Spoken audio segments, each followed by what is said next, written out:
So that's the move from dependence to independence. That was 3 habits. Are we ready for the next 3 habits? The next 3 habits take us from independence to interdependence.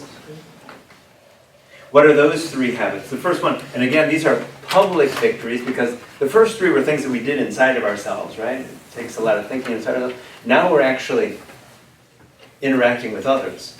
Habit number 4 he calls think win-win. Interesting, because in different situations, we sometimes think in terms of winners and losers, right? Oh, well, I can't let that person get away with saying what they said because if they win, then I lose. That's win-lose thinking, right? The question is win-win thinking. In any situation, how do we think in such a way that we win, but that the other person also wins? Oh. He says a win-win promotes mutual benefits. There are no losers. Why? Because both people come out looking good. They come out getting things that they want. Right? I'm trying to think of the example, for instance, a parent telling a child to take out the trash. That just sounds like a win-lose to any child. You follow me? Yeah, my parents win because I have to take out the trash, but I'm the one who's losing here because I have to give up my time in front of the TV or in front of my video game to take out the trash. Okay? Seems like a win-lose. How do you do it in such a way that it looks like a win-win? How do you create a win-win situation in the various encounters of life?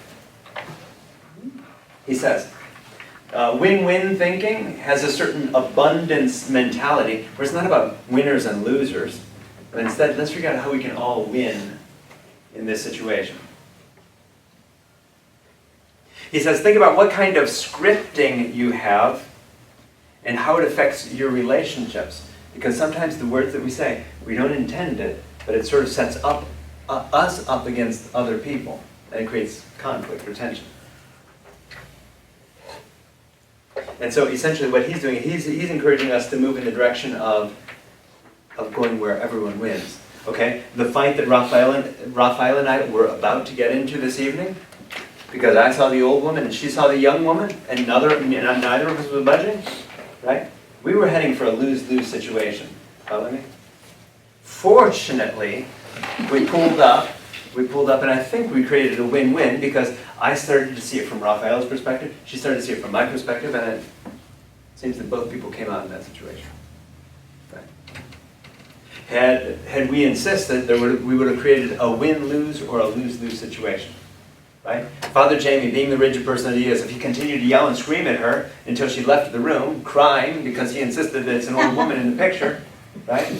Father Jamie might have felt really good in that moment, right? But is that how life has to be? Does life have to be win-lose? Follow me?